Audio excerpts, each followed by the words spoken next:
এই মুহূৰ্তত জনাই আছো এটা বিগ ব্ৰেকিং নিউজ। মিয়া মুছলমান ভাল নহয়, মিয়া মুছলমানৰ ভোটহে ভাল। কংগ্ৰেছক মিয়া দল আখ্যা দিয়া মোদীৰ জনসভালৈ আহিল শিলদল ভাঙি হাজাৰ হাজাৰ মিয়া মুছলমান। হঠাৎ কিয় বিজেপিৰ প্ৰয়োজন হল মিয়া মুছলমানৰ ভোট? যি মিয়া মুছলমানক অচিনাকি, যি মিয়া মুছলমানক বাংলাদেশী বিদেশী আখ্যা দিছে, সেই মিয়া মুছলমানৰ ভোটৰ কিয় প্ৰয়োজন হল বিজেপি? হঠাৎ ভোটাৰ তালিকাৰ পৰা কৰ্তন কৰা হৈছে হাজাৰ হাজাৰ লোকৰ নাম। আপোনালোকে ৰেচন কাৰ্ডৰ KYC জমা দিয়া নাই নেকি? KYC নিদিয়াৰ অজুহাততেই ভোটাৰ তালিকাৰ পৰা কৰ্তন কৰা হৈছে হাজাৰ হাজাৰ লোকৰ নাম। 22 জানুৱাৰীৰ ভিতৰত সকলোৱে KYC জমা দিয়ক আৰু ভোটাৰ তালিকাত নিজৰ নাম সুৰক্ষিত ৰাখক। চৰকাৰী ভোটাৰ তালিকাৰ পৰা নাম কৰ্তনৰ বাবে চলাই থকা অনিয়মক লৈ সৰব প্ৰদেশ কংগ্ৰেছৰ তথ্য প্ৰযুক্তি বিভাগৰ অধ্যক্ষ বেদব্ৰত বৰা। SRৰ নামত আজব কাণ্ড কৰিছে বিজেপি আৰু নিৰ্বাচন আয়োগৰ কৃপাত আপোনাৰ এই দশা হব পাৰে। গতিকে সাৱধান হওক, ভোট চুৰি চৰকাৰক বিদায় দিয়ক, জাতিটোক বচাব লাগিব। এইবাৰ হিমন্ত বিশ্ব শৰ্মাৰ বিৰুদ্ধে সৰব হৈ পৰিছে কংগ্ৰেছে প্ৰশ্ন উত্থাপন কৰিছে SRৰ আজব মহিমা। মৃত ভোটাৰক জীৱিত কৰিছে, জীৱিত ভোটাৰক মৃত দেখুৱাই প্ৰস্তুত ভোটাৰ তালিকা। বিশ্বৰতত সংঘটিত হৈছে এনে আজব কাণ্ড। দুখীয়া মানুহৰ বন্ধু নহয় হিমন্ত বিশ্ব শৰ্মা। হিমন্ত বিশ্ব শৰ্মা হৈছে অশোক কুমাৰ ধানুকা, গৌতম আদানী, ৰামদেৱ আৰু আম্বানীৰ বন্ধু। গণতন্ত্ৰ ৰাইজেই ৰজা, এই কথাটো হিমন্ত বিশ্ব শৰ্মাই ভালদৰে উপলব্ধি কৰা উচিত। দাইল, নিমখ আৰু চেনি দি অসমীয়া জাতিটোক বিক্ৰী কৰাৰ চেষ্টা কৰিছে হিমন্ত বিশ্ব শৰ্মা। বিজেপিয়ে জুবিন গাৰ্গৰ ন্যায় দিয়াটো নিবিচাৰে। এইবাৰ প্ৰধানমন্ত্ৰী মোদীৰ বিৰুদ্ধে সৰব হৈ পৰিছে কৃষক মুক্তিৰ নেতা আকাশ দলে প্ৰতিক্ৰিয়া প্ৰকাশ কৰিছে। কৈছে, মোদী ডাঙৰীয়া, অসমৰ জাতীয় সম্পদ, অসমীয়া জাতিৰ আবেগ জুবিন দাৰ নামটো আপুনি কিয় নলয়? দুবাৰকৈ অসমলৈ আহি প্ৰধানমন্ত্ৰীয়ে জুবিন গাৰ্গৰ নাম নোলোৱাক লৈ সৰব হৈ পৰিছে কৃষক মুক্তিৰ নেতা আকাশ দলে। জুবিন গাৰ্গে ন্যায় পাবলৈ 20 বছৰ সময় লাগিব। যদি দৈনিক শুনানি সম্পূৰ্ণ নহয়, জুবিন গাৰ্গে ন্যায় পোৱাটো কঠিন।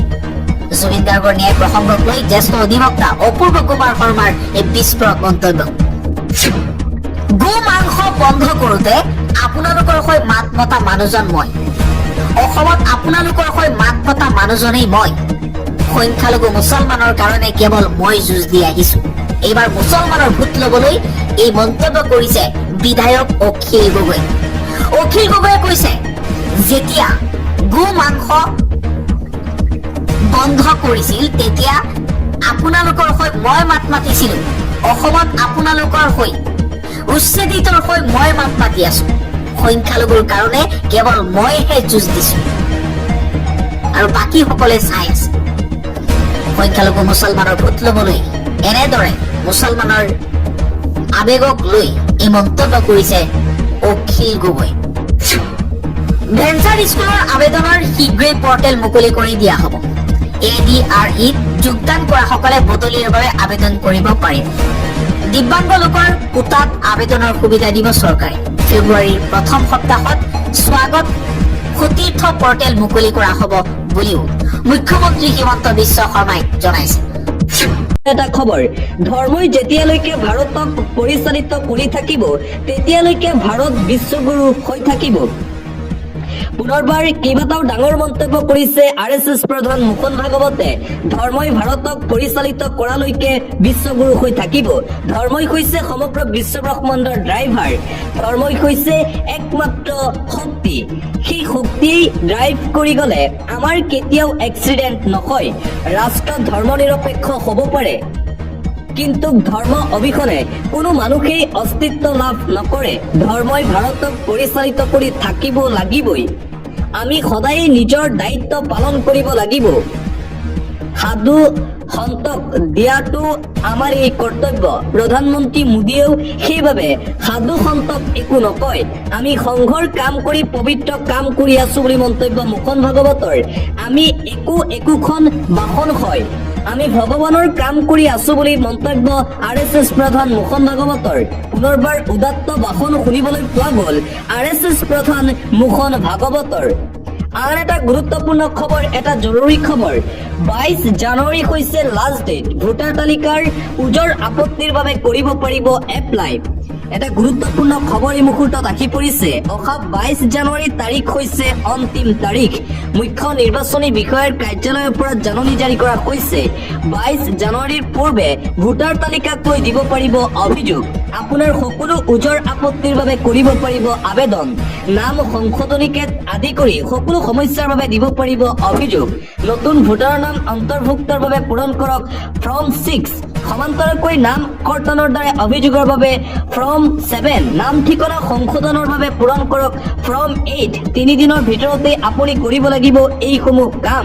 মুখ্য নিৰ্বাচনী বিষয়াৰ কাৰ্যালয়ৰ ফালৰ পৰা এই নটিচ জাৰি কৰা হৈছে। যিসকলৰ লোকৰ নাম ভোটাৰ লিষ্টত এতিয়াও খেলি মেলি হৈ আছে, আনকি যদি কোনো নতুন ভোটাৰ অন্তৰ্ভুক্ত কৰিব বিচাৰে বা পুৰণা ভোটাৰৰ নাম কৰ্তন কৰিব বিচাৰে, তেন্তে আপুনি এই 3 দিনৰ ভিতৰত এই কামসমূহ কৰিব লাগিব।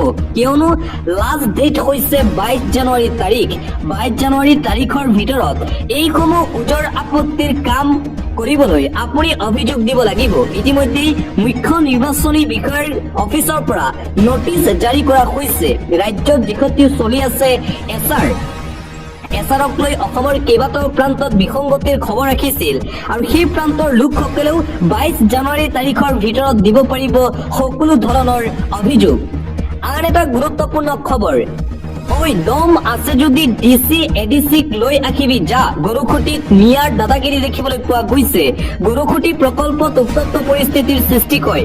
ভয়ংকৰ দৃশ্য ইতিমধ্যেই সামাজিক মাধ্যমত ভাইৰেল হৈ পৰিছে। ঐ দম আছে যদি ডিচি এডিচিক লৈ আহিবি যা। গৰুখুটিত এবাৰ মিয়াৰ দাদাগিৰি দেখিবলৈ পোৱা গৈছে। খিলঞ্জীয়াক অন কেমেৰা ভাবুকি প্ৰদান কৰিছে মিয়াই। চৰৰ মিয়াৰ টাৰ্গেট এতিয়া গৰুখুটিৰ কৃষি সৈনিক। এইখিনি আমাৰ মাটি বুলি দাবী কৰিছে মিয়া লোকে। চৰকাৰে লৈ ললেই হ'ব নেকি বুলি প্ৰশ্ন কৰিছে মিয়াই। পুলিচক লৈ আহ আমাৰ ওচৰলৈ, এইদৰে ধমক প্ৰদান কৰিছে। দম আছে যদি লৈ যা, হুংকাৰ প্ৰদান কৰিছে মিয়াই। চৰৰ মিয়াই ভাবুকি দিলে কৃষি সৈনিকক। চিপাঝাৰৰ গৰুখুটি প্ৰকল্পত উত্তপ্ত পৰিস্থিতিৰ সৃষ্টি হয় যোৱাকালি। গৰুখুটিৰ কৃষি সৈনিক আৰু চৰৰ মিয়াৰ মাজত হতাহতিৰ ঘটনা। গৰুখুটিৰ মাকৈ খেতিত চকু বেদখলকাৰী মিয়াৰ। ইয়াৰ পিছতেই দুই পক্ষৰ মাজত হতাহতিৰ ঘটনা সংঘটিত হৈছে। হতাহতিৰ ফলত আহত প্ৰকল্পৰ কৃষি সৈনিক। গৰুখুটিত মিয়াৰ দাদাগিৰি ইতিমধ্যেই ছচিয়েল মিডিয়াত ভাইৰেল। আন এটা গুৰুত্বপূৰ্ণ খবৰ, নেতা কেনেকুৱা হ'ব লাগে সেয়া দেখুৱালে হাগ্ৰামা মহিলাৰীয়ে।